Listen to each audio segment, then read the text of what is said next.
Okay, but to use And your their sentiment argument, matters as much as ours. to use your argument that the perception becomes... Get him, Gary! Therefore, the perception has to be corrected, not the reality.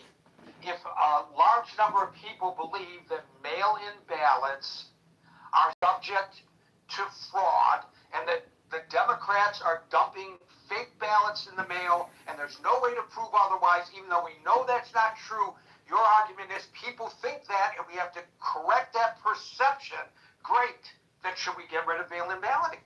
No, Gary. You're not listening.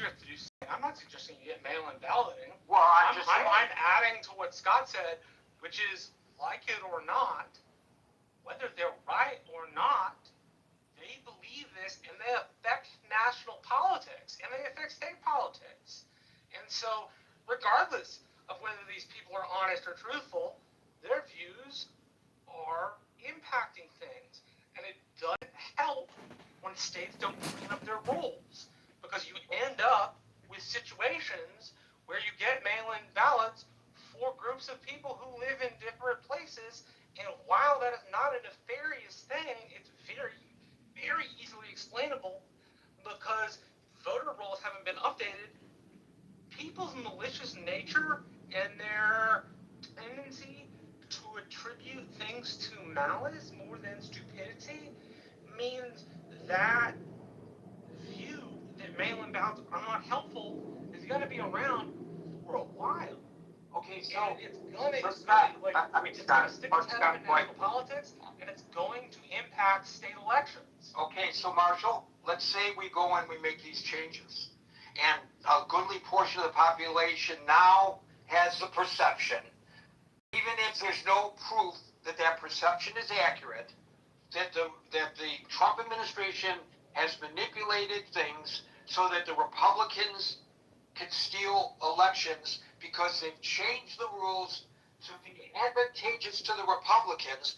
Now we have a perception, even if it's not true. You don't have to make that up. Parts of the Democratic Party have been arguing that for 8 months. Right. Now, here. Right. So there's a perception, and you just said the perception about the elections that the president promulgated that are not accurate have to be addressed because people believe it. Well, now we're going to have perceptions that the Republicans are controlling the election based on the fix that we came up with. Now, how are we going to address that? Go back to the way it was before? Which all of this goes right back to my thought on executive power, which is when my guy has it. No, that's not the issue at hand. The issue at hand is your argument is there is a perception. And because there's a perception in the minds of people, that's a reality. So even though it's not true, we have to address it. Now, I said that if addressing it... Yes, when this happened in the 1870s, it affected the Democratic I agree with you. I got that. I got that argument, Marshall. Marshall, I don't know why it is I ask you a question and you don't hear my question. I'm not very articulate, apparently, today. I'm going to move on. But you're not responding to the question. I'm not trying to be argumentative. I'm asking you a question. Trying to be consistent to your argument, and you're fighting me on it, and I don't want to fight. So I'm going to move on. I'm going to move on because it's not fair to the other people. We have to pay attention. I got a crap load of people, and I don't want to talk with you anymore on stage. We can talk elsewhere. There are too many people waiting in queue. It's already 5:55. I'm moving on. Hey, Gary, can I just say, it's interesting. I think this conversation is interesting. I mean, I don't want to just sort of capitulate to Trump and the sort of election fear-mongering. But I do think that there is a sense in which we, again, this is why I point to the Carter-Baker Commission. Like, I mean, could we come up with a bipartisan consensus of best practices? And again, leave it in the hands of the states, but attempt to sort of build some consensus in the states that these are some best practices. Now, again, this is from the perspective of someone. I think this is a solution in search of a problem to some degree. But I mean, we do have to deal, as Marshall said, I think, with the reality of things on the ground. But at the same time, Gary, I mean, I take your point that what happens if you accommodate this, and the other group thinks it's illegitimate, which is why I think right. So now we have to get a solution in search of a problem again. Right. So this is not good governance at all. my opinion. I don't think we should be fixing a problem that doesn't exist. If the problem exists, fix it. If there's need to clean up the voter rolls in the various states, well, everybody in each state should pressure their state government to clean up their voter rolls. That's a states' rights issue because the states run the elections. And so I don't know what the situation is in Texas. Marshall does, but Marshall's in a position to pressure his state legislature and his state government to do something about it. And that's how you resolve it. Or change the Constitution to where the federal government determines how elections are run. And that's an argument to be made.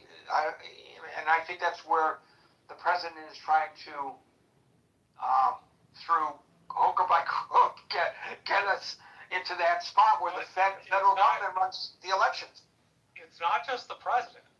The president believes this, and part of the party believes this, but the party leadership in the Democratic Party also believes this. Okay, but it's not the Democratic Party who is. No. I'm saying the belief in nationalizing elections isn't just on one I side. understand that, but in the context of today, oh, for God's sakes, Marshall, tit for tat, quid pro.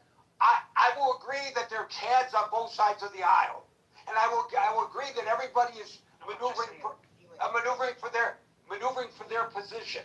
But the discussion today is not about a Democratic proposal. The discussion today is about what this president is proposing, withholding Homeland Security funds from states that do not comply with his vision of how elections ought to be run. So when it's the Democrats proposing it, I don't want anybody to say, but the Republicans feel blah, blah, blah. Well, why do you always bring that up? It's not germane to the conversation. As I said, because it explains why it is so popular amongst the wings of each party, and it explains why it keeps popping its head up in discussions. I don't care. I personally don't. But I did not make that the topic of the day. That's not the topic. The topic is this proposal. And I want to focus on this proposal. I don't really care much about what Schumer might think. I care about this proposal. I want to know what people think about it. And I don't think the way the discussion has gone for the first hour has been beneficial in responding to the question at hand, frankly. I will make the exception what Howard said. Howard made an extremely important point that he doesn't believe that Homeland Security funds should be held hostage to the whims of the administration, whether it's a good proposal or not. And I think that's really the question here. Let's just say, for the sake of discussion, we all agree that how the president wants elections to be run would be much better than the way they're run today. Should we withhold Homeland Security funds from states who are reticent to do so? No. That's really the question. No, you shouldn't. So then why are you bringing up all this other stuff? It has nothing to do with the proposal before us, in my opinion. If I'm missing something, somebody could correct me on it. Alan, am I missing something here? Alan, followed by Brent. Hello, everyone. Hope you all... Oh, I didn't know that this Alan was going to talk. Alan, followed by... Oh, did I jump on the other Alan? Oh, shame on... No, Gary, I totally agree with what you said. This thing, it's one more step to the dictatorship whatsoever. What the hell they come up with the Homeland Security in the first place? If I recall it right, after September 11, they thought one extra layer should save us. Now that you're going to cut the budget of that, then what? Who's going to pay the price? Me and you and everybody else in this room, whoever comes from United States. I'm not worried about the one join us from the Europe. This is getting worse and worse by the day. Back to you. Thank you, Alan. Alan, followed by Brent.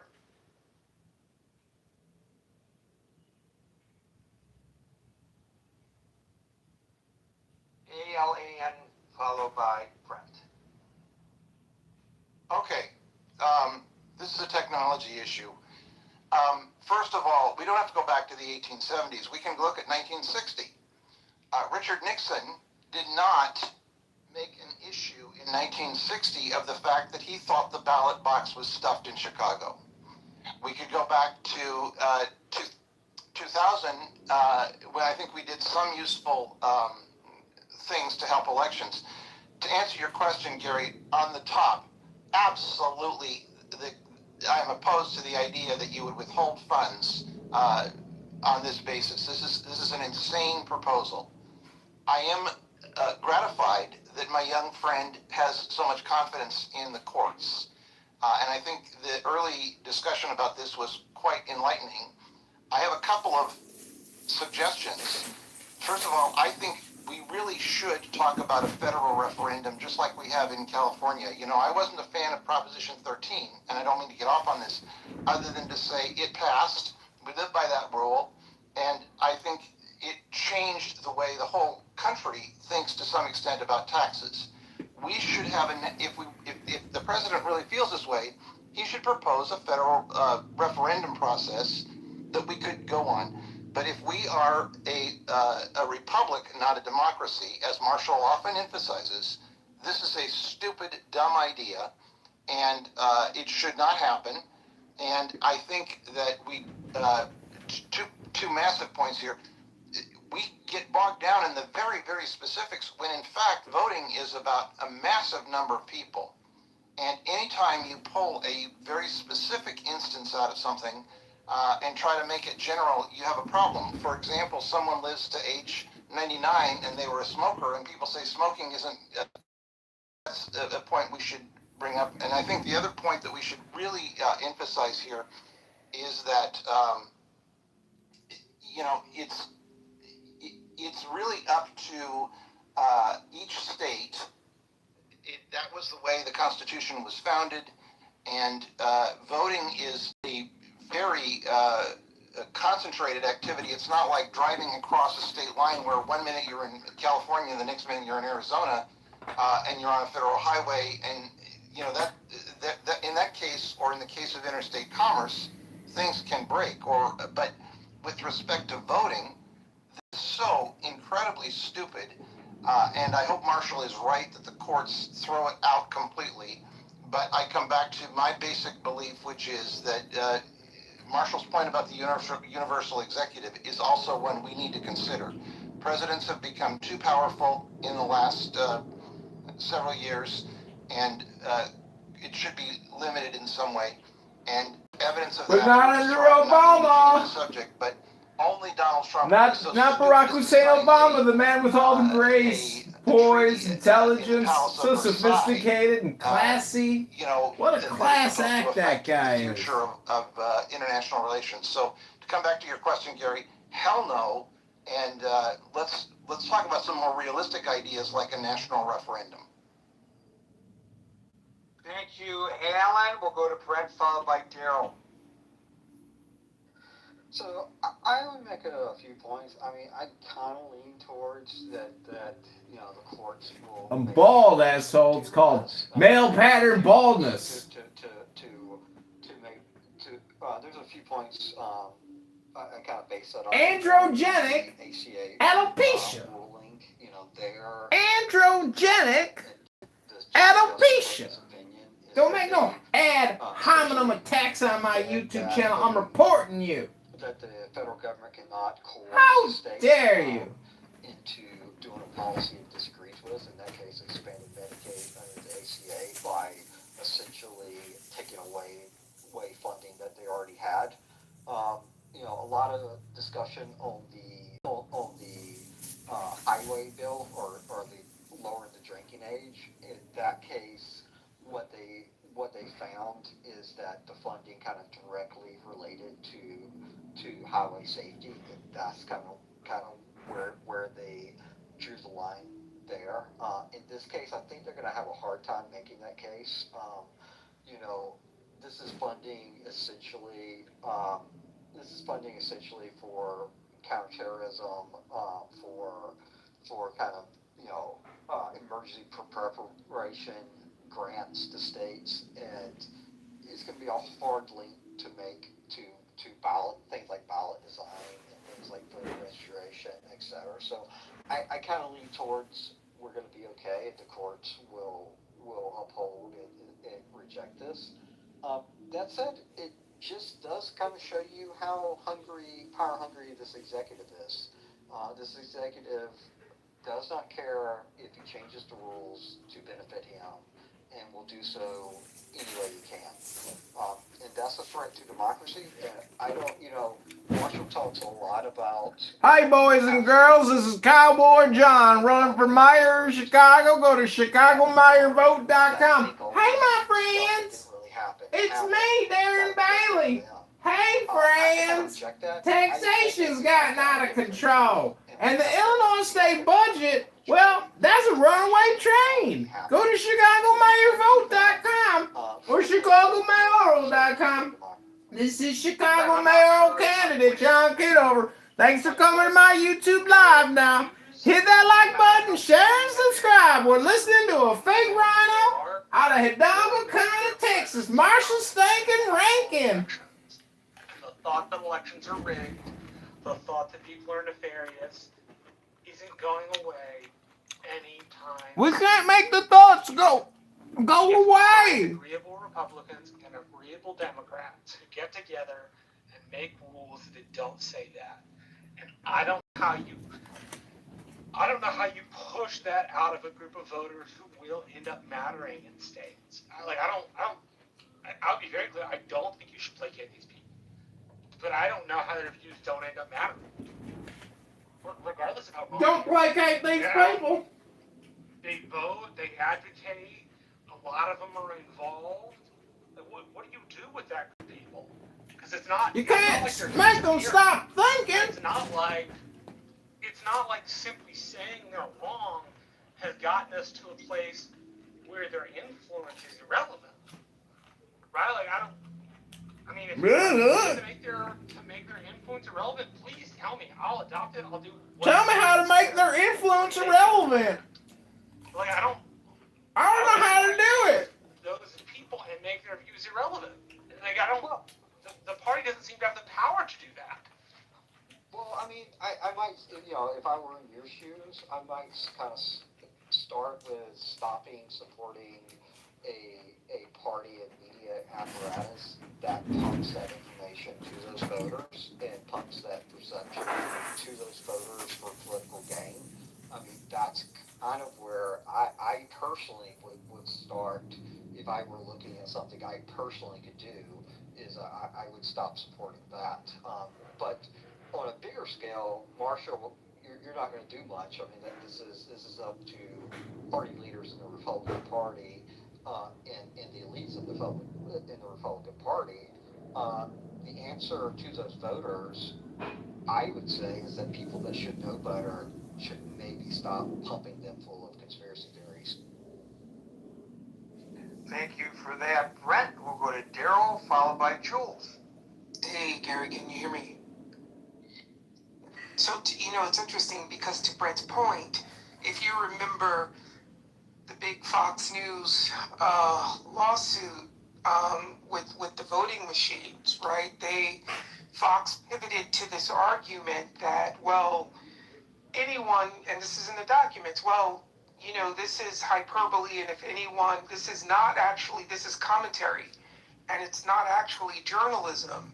And they made the argument that if anyone takes this seriously, they shouldn't. That was actually what they argued in court. It didn't help them. The thing with, both, my two friends, Marshall and Scott, it's this idea that, people believe this, so what do you do? People also believe that vaccines cause autism. And you can't, one of the fundamentals of logic is you can't disprove a negative. So how do you disprove something that's not true anyway? You can't. You're just going to be beating your head against a brick wall. There's the classroom and then there's the corner. And in the classroom, I'm a journalist. I just want to let the YouTube moderators know that when he said vaccines don't cause autism, he wasn't making a claim. This is a journalistic live stream, and I want the YouTube moderators to know no medical misinformation has been stated. That was a generalized statement, and he's trying to make a point about election fraud. Thank you for this attention to this matter. Washington, they got on buses, went to Washington, and tried to stop the certification of an election. It doesn't behoove anyone to spend a great deal of energy and effort trying to disprove something that was never true in the first place. I don't personally know how to fight that. You know, how do we make him stop thinking? One of Marshall's points that all of these I don't know how to do that. Executive orders, but how do we stop them from thinking? Is a very important thing as well. Yes, Obama used executive orders. He didn't use them as much as, like, let's say, Bush did, you know, or, you know, I think he's like 30, maybe 26, 27. But he used his mostly to do memorials. He did some stuff for some social change, and I think he did some stuff with regards to some federal spending, but it was, and I'll Google it, but it was mostly about how money is allocated. When you're talking about, you know, federal government taking over elections, that's something completely different, because that's something that can impact every single one of us. And what I find ironic is that when it came to abortion, it's all about states' rights. When it comes to voting, it's the federal government knows what's best for all the states. And this, you know, again, you know, the idea that, you know, he's not malicious. Everyone who knows him will tell you that he carries grudges. If you speak poorly about him, he's going to primary you. If you look at what they're doing with social media now, if they're trying to, and this is working its way through the system, they're silencing voices who are critical of him. You know, look at what they were doing with this is all documented. Look at what they were doing with the Epstein files. They're keeping track of people who look at the files online. This is why when they first dropped, I was all through those files. I was obsessed. I haven't looked at those files because they're tracking people. He carries a grudge. A grudge by definition is malicious. He not only carries grudges, but he goes after. He tries to invoke an army to also carry his grudges. This idea that elections aren't safe or elections are fraudulent, there is no evidence that any election has been substantially impacted by fraud.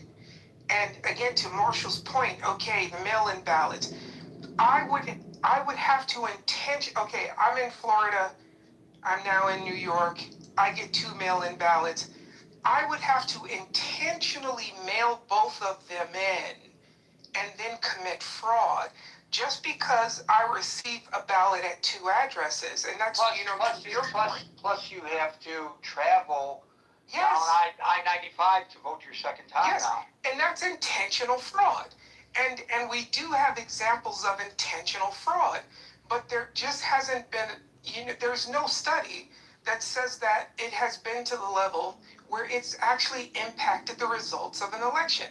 So this is just, I'm going to throw out some buzzwords, and I'm going to say it. I don't care if anybody likes it or cares about my opinion. I'm going to talk to the LCD, the least common denominator. I'm going to get them aroused about something that's not true because they themselves are not going to go and say or look into, is this true? Because I've hit an emotional pressure point They're now going to react.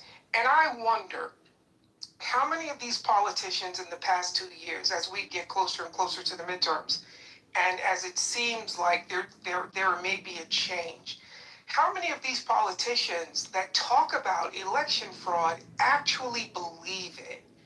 Meaning, they might go on the nightly news and say, well, we have to secure elections, we have to secure elections. What are they basing this on? You know, Mike Johnson did an interview, I think it was CBS Sunday Morning, and he said, she asked him point blank, do we have, or do you have, proof of election fraud? And he said, well, I don't have proof, but common sense would tell you. Excuse my French, what the fuck does that even mean? You don't have proof, but common sense should tell you. So I guess common sense is how we're going to govern and pass laws now. Common sense tells you that there's fraud in the election, but I don't have proof of it. That's Martian speak. That's some other fucking language. But there are people who hear that and will say, well, Johnson is smarter than me, so obviously he knows something I don't know. Therefore, Johnson is correct and elections are fraudulent. I don't know how as a society, as a collective body, we convince people that an untruth is simply not true if they have already chosen to believe it. I don't know how to fix that. I know that you're not fixing it by federalizing elections when the entire establishment has been built on this backbone of states' rights. Well, here's the thing, Daryl. The great thing about a conspiracy theory is you don't have to prove anything. I'm going to start a channel just to promulgate conspiracy theories. I can say anything I want about anything, and I don't have to prove it. That's the beauty of a conspiracy theory. What do you think about that? Are you in it with me? Well, you want to be a co-host? Yeah, you know what we should do?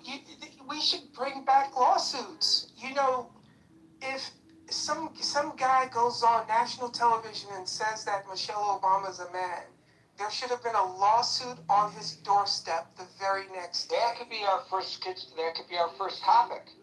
Well, the other chick has us beat with Macron saying that the French prime minister's wife is a man, and she's already getting sued. I would prefer not to spend the rest of my life in court. Well, I think we should, and I think we should be equal opportunity beater-uppers. I think we should. I think we should also talk about the diapers that the president wears.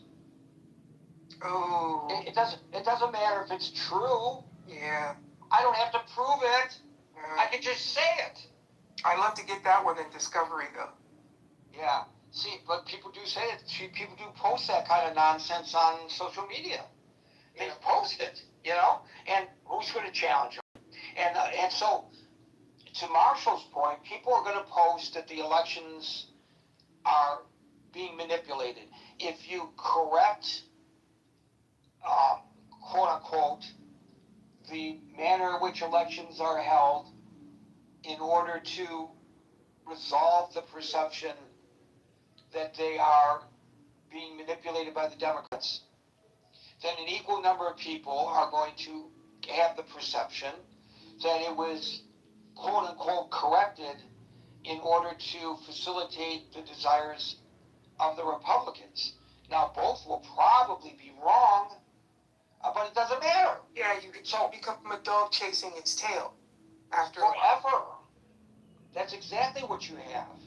By the way, Abby points out in the chat, which folks has linked above, that in Las Vegas, what did they do in Las Vegas over this issue? Some of the issues that Marshall raised. They got together a bipartisan commission, Republicans and Democrats, and they cleaned up the voter rolls. Hello? How about the government requiring states to establish bipartisan commissions to clean up their voter rolls? would that not solve the problem?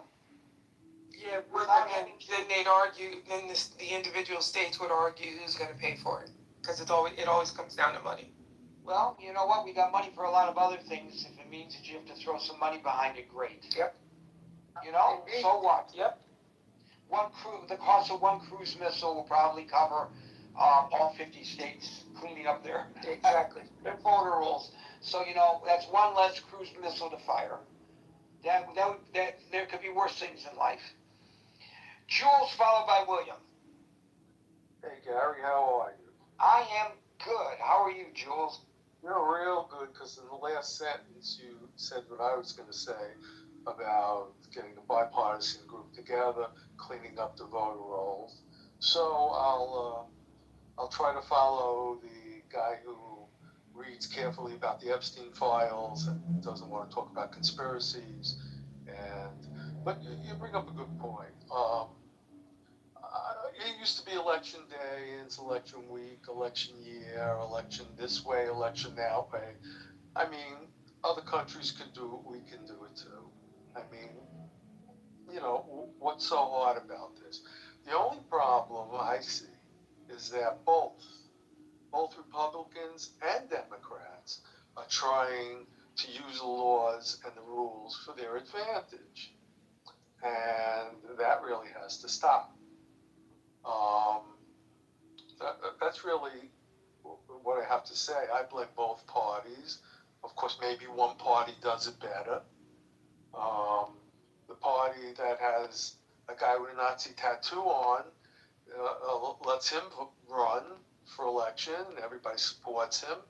So maybe they do it better by sticking together. I don't know. But we really got to get our act together. We have people running who don't believe in any prisons anymore. Even if you murder someone, no prison, no lockup, no nothing. I mean, and we were a very divided country. Who's running that's a prison abolitionist? In New York, what's that one? I don't know the woman. The one Madani is supporting. No prisons. No prisons. No prisons. Murder, no prisons. But are you surprised, Marshall? From that side of the progressive left, no, I'm not surprised. Prison abolitionism in a certain part of the progressive left that links itself with the European left is very popular. Right. That's right. Obviously right. By the way, I didn't say hello to you, Marshall. I haven't spoken to you in a while. It's always good to hear your voice. Always good to see you too, Jules. Yeah, but we really, this is a good topic. Voting is very important for our country. That's very split right now. And we can't be fighting over, about what the rules should be. It's got to be bipartisan, and we have to settle it that way. I don't like the idea. Someone brought up the Supreme Court, and I'll end with this. We have a person on the Supreme Court that doesn't know what a woman is. So I hate people like that making decisions for the whole country about anything. Wait a minute, there's a Supreme Court justice who does not know what a woman is? Ketanji Brown couldn't define what a woman is. No, I will say this. This often gets misused by the right. Like, yes, there was an answer of what a woman is. But typically, when Supreme Court justices are asked questions like that, and they're being interviewed in the middle of a confirmation hearing, typically they don't answer those questions because of cases that might come before them. Now, she didn't answer in the way every other justice ever had, which is, Senator, I can't answer that because of a case that might come before me. But that's where her non-answer came from. She didn't give a non-answer not because she didn't know what a woman was. She gave a non-answer because typically justices in confirmation hearings are not supposed to give answers that are specific like that. Did she say that, or you're just... No. I'm saying that's what people typically do. She responded differently. But typically the non-answers for everybody up to her had been that they had cases in front of them. They would have cases in front of them. She didn't say that. I don't want to argue with you, Marshall, but it's very simple. All she had to say was biology determines that. That's all. Yeah, That's all. my point is, like, that's been used as hay on the right.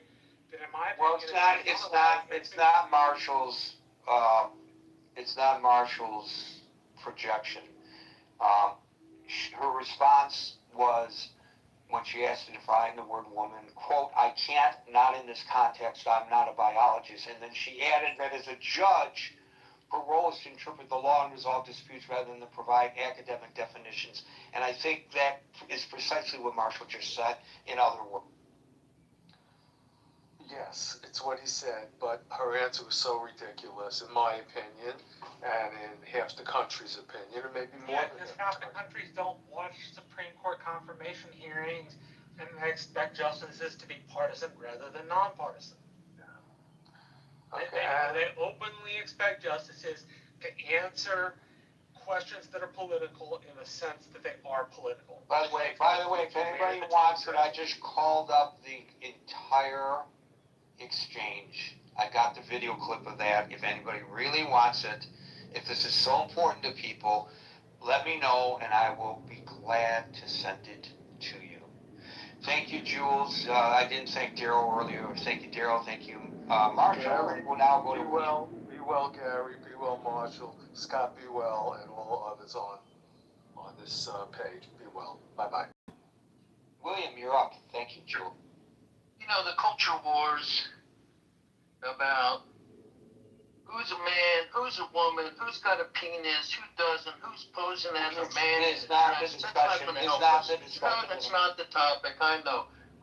Here, let me go back to the topic. Lieutenant Governor Dan Patrick. All right, remember him?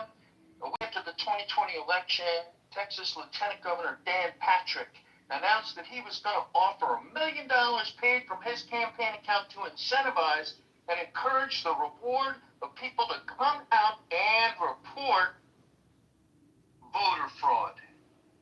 And ultimately somebody did. It was a great thing to do because he knew he'd never have to pay.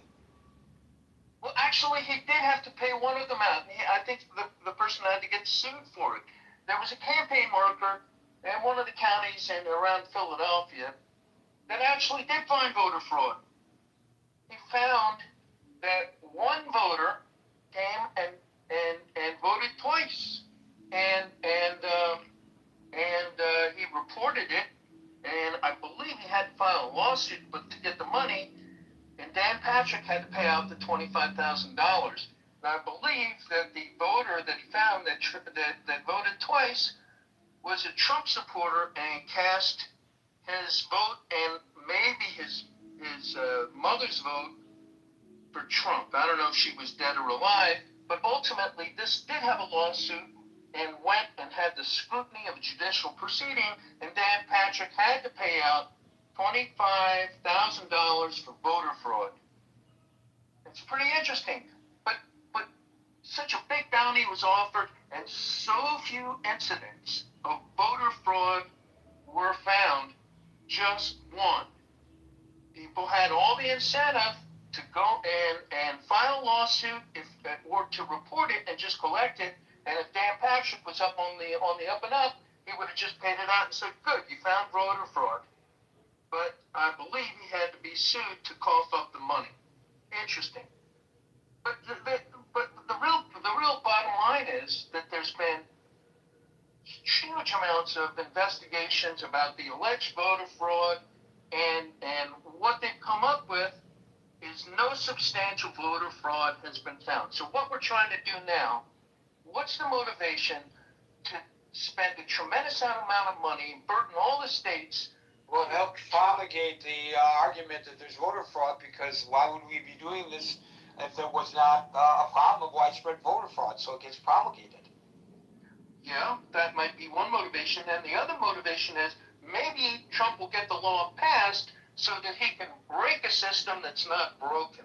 Maybe this is something that will allow him to get tremendous amount of information that should be state information to which he's not otherwise entitled, and to and to engage in voter intimidation and all the kinds of robocalls and right. So if you take this in context, the attempts to obtain state voter information on the federal level, they've actually been seized in some cases. You recall that the former Director of National Intelligence showed up in Georgia to oversee the seizing of such records. There have been court cases supportive, actually, of them taking these records, I believe.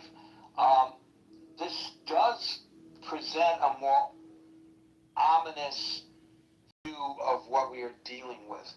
And so that's a part of the context that I think I'm glad you brought up, William, that deserves our consideration, at least. If Tulsi Gabbard actually has maybe incentive from foreign actors, she's got a curious relationship with friends of Russia, with Vladimir Putin. Well, there's a macro issue. There's a whole macro Yeah, they issue tried that when she about- ran for president of the Democratic Party. Don't Called both her a sides it. Russian Don't agent. both sides it. That's a disservice to everybody, to both sides this. We're talking about a specific person and specific issues and specific. And I'm saying when she ran, the Democratic Party literally I had had the exact concerns same when criticism. I had concerns when I learned about it that foreign actors are trying to manipulate our elections, and in fact that was proven, and that goes back to the 2016 election, and Tulsi Gabbard's connections. Like you can just try to both sides it, but Tulsi Gabbard has troubling connections with Bashar al-Assad and Vladimir Putin, and also in the Green Party. Who's the other one? Jill Stein. I mean, we have any She's got proof some of pretty. that You other want than to that both it's been sides? lobbied? Yeah, Jill Stein of the Green Party has some pretty funky relationships and goes to special dinners at the hosted by Vladimir Putin. So I don't know. There's you know that'll satisfy your desire to both sides it, but let's call balls and strikes and see William, there's real corruption. William, who benefits the most by eroding confidence in the American electoral process? Well, for one, our enemies like Exactly. Putin, our enemies like Putin, like whoever's running Iran. That's correct.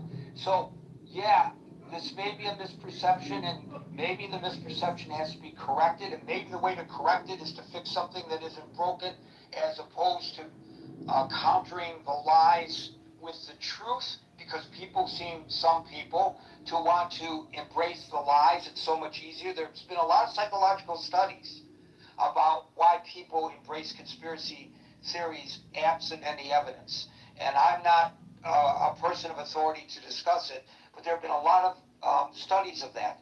But as you so correctly point out, and this is not opinion, this is on the record fact, our government knows that for some time now, over a decade, and probably longer than I'm even considering, the foreign actors, primarily the Kremlin, have been attempting to cause us to lose confidence in our electoral system, to lose respect for one another if we're members of the other party or other philosophical viewpoint. And to quote Jesse Ventura, we're all a bunch of lemmings as a society because we fall for this trap. And we have the arguments all the time. It's the Democrats, it's the Republicans. Well, the Democrats did it too, the Republicans did it too. That's exactly playing into their hand. And if there's any area where we as the American people, I believe, as a group, are ignorant, I'm not saying stupid, are ignorant, is to the fact that we are allowing ourselves to be manipulated by the likes of Putin. And that's exactly to what you refer. And he's not just interfering with the elections in the United States. He's interfering with elections in Romania, in Moldova. He's trying to gin up some sort of claim that he needs to go in and save Russians who are in Transnistria between Ukraine and Moldova. He's interfered with the elections in Europe. He's supported the AfD in Germany. He's supporting, to my knowledge, the so-called Reform Party in the UK that has Nigel Farage, who was the guy that precipitated Brexit. Putin had his hand behind the distrust in the system that led the UK to do the exit from the European, the EU, and have Brexit in the first place. And all of this corruption is initiated by Vladimir Putin. And what has Brexit done for the residency of 10 Downing Street? Six prime ministers in 7 years, I think, with his current resignation. Destabilizing elections is one of Putin's methods of attacking the West. Of course, at large. Of course. And then maybe we need some kind of, we can't rely on elections. We can't trust the electorate. We need somebody to come in and take charge because we're incapable of running our own elections. That's why we have all this fraud. All these people who volunteer every year, all these white-haired retirees at the election centers, they're involved in fraud, We can't trust them. I've been volunteering in these elections since after Bush versus Gore. I've been volunteering. And you must be really old because the prerequisite is that you have gray or white hair. So I'm bald. Yeah. Well, that explains it. That's how you got in there a little early. Thanks, William. Yeah, I think very excellent points you bring up today. Thanks. Hero, you're up. Hey, thanks. I raised my hand of kind of while back because of something Marshall said about universal mail-in ballots in California. It was an example, probably not an exact example, but you don't have to respond right away. So here's what we know. This idea that half, he says something like, well, half the population. I know it's not true, but half the population believes it. So obviously we have to accommodate them, right? Just like a bunch of people think. What was the other example? That Tylenol causes autism. I know it's not true, of course, but other people believe this, so we have to accommodate them. That is a serious dumbing down of our nation here. We know where these ideas come from. They come from this administration, and they're not just out there in the ether somehow. I don't know how they're out there. We just have to accommodate them. And to this, Marshall said, well, I don't know how you deal with this. I don't know how half the people believe stupid shit. What am I supposed to do? We just have to accommodate them. But here's the thing, Marshall. You added to the stupid shit. You said that in California people could just move and re-register and see that's why we can't have mail-in ballots because it's so easy to fraud. That's not what I said. No, you did say that. No, that's not what I said. I used California specifically. I used California specifically as an example. Stop. I used California specifically as an example where you could move from one place to the other. Marshall, hold on a second. Hero, please allow Marshall to respond to your proclamation. And then I wasn't done with my proclamation. You can continue, but you just stated something that Marshall said that he feels that you misstated. So let's get through that, clear that up, and you can finish. Go ahead, Bucky. I'm not claiming California commits voter fraud. I am saying, much like other states, people can move from one part of California to the other. Not have a change of address form, and occasionally have 2 mail-in ballots sent out. That doesn't mean the person on the other end fills it out. Exactly what I'm addressing the unit now. Okay, then please. So you had to do the change of address forms always meet? I am glad you restated what you just said. Okay, perfect. So in California, when you re-register to vote, you'll notify a zero county so that the voter rolls are properly cleaned up. If it's in between and it's too close and you happen to get 2 ballots sent in, there are barcodes on those ballots, and those ballots are checked. And if one of them votes first, the second one will be cast provisionally, and they will double check it. If you purposely did that on purpose, you are, you could get in trouble. It's, I think, up to 5 or 10 years years in prison. $10,000 fine is big. It's a big offense. So, what can we do? You said you didn't know what we can do. What can we possibly do about these bad ideas? Saying things that aren't true. Like California and states like California have no way to check. This is a problem. This is an open problem. It's not an open problem. Stop saying things that aren't true. That's one way we can maybe help fix these problems. Thank you, Hero. Folks, we are here Monday through Friday at 5 o'clock New York time, so until 5 o'clock New York time tomorrow. For the next edition of the Critical Thinking Forum, everybody be safe, be well, and peace out.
That was another episode of JohnKitoverNews.com. Thank you for joining us.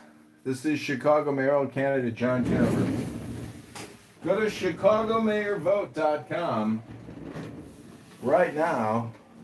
That's ChicagoMayorVote.com, or go to ChicagoMayoral.com. You just listened to a debate about election fraud in America. Hit that like button, subscribe, comment. Thank you all for coming. I hope you've enjoyed this bonus episode of John